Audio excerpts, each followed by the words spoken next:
I want to show you this awesome area rug. This is an 8x10. You can see it's a beautiful, I love this design.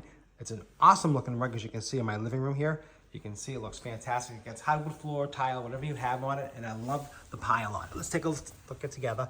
It's super thick, really nice and luxurious, and I just love this feel of this carpet, and I love the design. You can see how it's got that X mark, like it's little diamonds.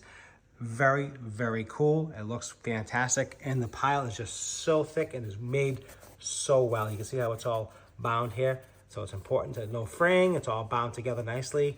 It's got a nice thick padding on it, almost like a shag, but very thick. Just want to show you how it looks. Absolutely love it. Luxurious to step on. No matting. You don't see any footsteps. Absolutely beautiful, beautiful rug. I'll just show you from a distance how it looks. You can see here, it's absolutely gorgeous. Definitely highly recommend this. If you're looking for a nice area rug, you can't go wrong with the quality. Fantastic.